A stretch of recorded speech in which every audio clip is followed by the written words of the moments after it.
Le conflit ethnique est un conflit mortifère pour toute société. La Guinée nous appartient à tous. Vous connaissez qui est le petit roi? Attends le petit roi! L'état du petit roi et de sa petite cour est injuste.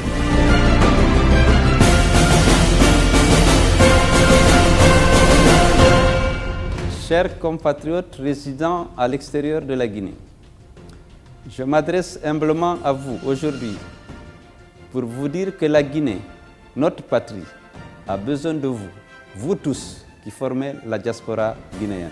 La Guinée est gouvernée par un petit roi dangereux et malfaisant depuis 2010. Vous le savez, la Guinée est dirigée par un clan irresponsable et incompétent qui n'offre aucun espoir à sa jeunesse. D'ailleurs, certains d'entre vous sont partis à la recherche d'un avenir meilleur, résignés à la déchirure de la séparation avec vos origines, vos familles et vos amis.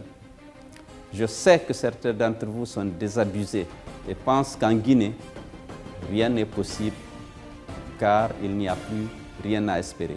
Je vous demande de nous aider car je sais que oui, le meilleur est possible pour la Guinée. Les nations sœurs nous le montrent, chacune à sa façon. L'opposition peut gagner, le peuple peut quitter sa peur, la démocratie peut devenir une réalité, la croissance et le développement sont possibles. Ensemble, nous pouvons choisir un autre avenir pour la Guinée. Nous pouvons obtenir des résultats rapides par quelques moyens simples, gratuits et déjà disponibles. Rétablir au sein de l'administration le dévouement pour l'intérêt commun, la volonté, la probité, le bon sens, l'intégrité, l'expérience et l'efficacité. Depuis 2010, le petit roi ne propose que la division, les privilèges d'un clan, la gabégie, l'injustice et l'amateurisme. Comme je l'ai fait toute ma vie, je veux mettre mon expérience au service de la Guinée et à sa jeunesse. Cette jeunesse, je lui dévouerai mon mandat. Je ne peux plus supporter de voir tant d'intelligence et de talent insultés, méprisés, découragés. Je suis fatigué de voir tant de jeunes n'avoir comme perspective que le chômage ou l'exil. Cette jeunesse, c'est pour elle que nous devons nous battre. Cela passe par une réforme ferme et ambitieuse de l'éducation pour que chaque jeune ait en main les outils qui lui permettront de s'épanouir dans un emploi décent. Doubler le nombre de classes, créer un lycée de filières technologiques et professionnelles dans chaque région administrative et des centres de formation professionnelle dans chaque préfecture, mieux former les professeurs et les payer de manière décente à la hauteur de leur rôle dans le développement de la nation. Il faut aussi créer des emplois pour notre jeunesse. Notre engagement, c'est 1 million d'emplois. Oui, cela est possible par un plan large d'encouragement des initiatives individuelles, en rassurant les investisseurs nationaux et étrangers par l'instauration d'un cadre juridique et réglementaire approprié en garantissant l'indépendance de la justice. La création des PME soutenues par des structures d'appui et d'accompagnement, fonds d'études, fonds de participation, fonds de garantie financés par l'État. La capacité d'absorption de l'aide extérieure sera améliorée. Les partenariats publics et privés seront renforcés et les grands projets seront mis en œuvre de manière transparente. La priorité que je me fixe, c'est le redressement de l'État. Un État respecté par chaque citoyen et chaque citoyenne, car ils savent qu'il est leur allié, leur protecteur et le garant du respect de leurs droits et de leur dignité. Je veux un État libéral, certes, mais un État qui protège les plus vulnérables. Que cette protection soit un droit et non plus un cadeau aléatoire d'un petit roi qui jette ses miettes à des mendiants.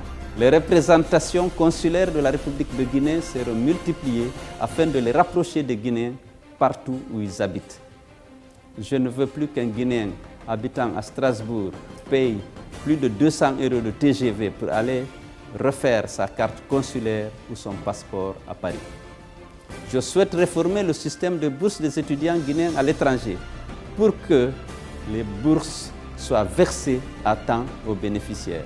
J'ai trop entendu d'histoires tragiques de jeunes Guinéens obligés de mettre leur passeport en garantie pour obtenir des avances. Je veillerai à ce que la diaspora soit représentée au Parlement comme c'est le cas dans plusieurs pays. Le transfert d'argent sera encouragé. Des avantages et des facilités seront créés pour les Guinéens de l'étranger qui veulent investir dans une activité productive ou dans l'immobilier. Je veillerai à ce que vos compétences et vos expériences soient utilisées dans les institutions internationales dont notre pays est membre.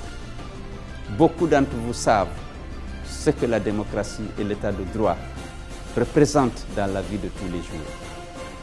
La Guinée compte sur vous pour aider à l'instauration de ces valeurs le 11 octobre. Mon parcours est celui d'un homme d'État ayant acquis une certaine expérience dans la gestion de l'administration publique et dans la promotion et le suivi-évaluation des projets et programmes de développement. Mon engagement au service du pays est total depuis toujours. Je serai le président de tous les Guinéens, peu importe l'origine ethnique, le lieu de résidence ou la sensibilité politique. C'est le sort de tous les citoyens qui m'intéresse. L'ethnocentrisme du petit roi qui ne cherche qu'à diviser pour régner m'écoeure, mais ne me décourage pas. Les habits du petit roi ne font que booster ma détermination pour défendre le droit de mes compatriotes et le suffrage des électeurs. Je n'accepterai plus en effet que l'on vole nos élections. La tâche est immense et nous avons besoin de l'énergie et de l'intelligence de vous tous pour que l'on remplace la honte et la peur par la fierté et la confiance.